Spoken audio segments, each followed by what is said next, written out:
কিরে বুয়া, তোমার আসার এতক্ষণ পর সময় হয়েছে? তোমার আসার কথা ছিল কয়টা বাজে? 10টা বাজে।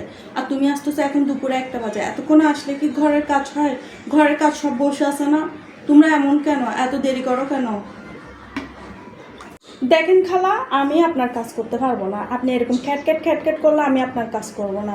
অন্য জায়গায় দেখেন গিয়ে আমাকে কত টাকা দেয়। হ্যাঁ, আপনি মাত্র 2000 টাকা দেন। 2000 টাকা দিয়ে কি ঘরের কাজ হয় নাকি? বাড়াই দিলে তারপর আমি তাড়াতাড়ি আসতে পারবো, এর আগে না হলে আমি আসতে পারবো না। আচ্ছা ঠিক আছে বাবা, এত কথা বলিও না। যাও, যে কাজগুলো কিচেনে রাখছি ওগুলো গিয়ে করে ফেলো গিয়ে। কালকে বাসায় মেহমান আসবে, একটু আদা রসুন পিষে দিও তো। না খালা, আমি আমি পারবো না এইসব আদা রসুন টসুন ফিসে দিতে, আমার দ্বারা সম্ভব না। মেহমান আসলে আপনি দরকার হলো অন্য কাউকে এনে একটু ফিসাই টিসাই নিয়ে, আপনাদের ব্লেন্ডার আছে না, ব্লেন্ডারে ফিসেন না। আবার আমাকে দিয়ে কি জন্য আপনাদের থেকে ফিসাফিসি করতে হয়েছে? বাজি আমি পারবো না। আমি আপনাকে বাসন কুসুন ধুয়ে দিছি, আমার অন্য কাজ আছে, আমার অন্য বাসা আছে না, আমার অন্য বাসায় দেরি হয়ে যাচ্ছে। বাজে আমি পারতাম না।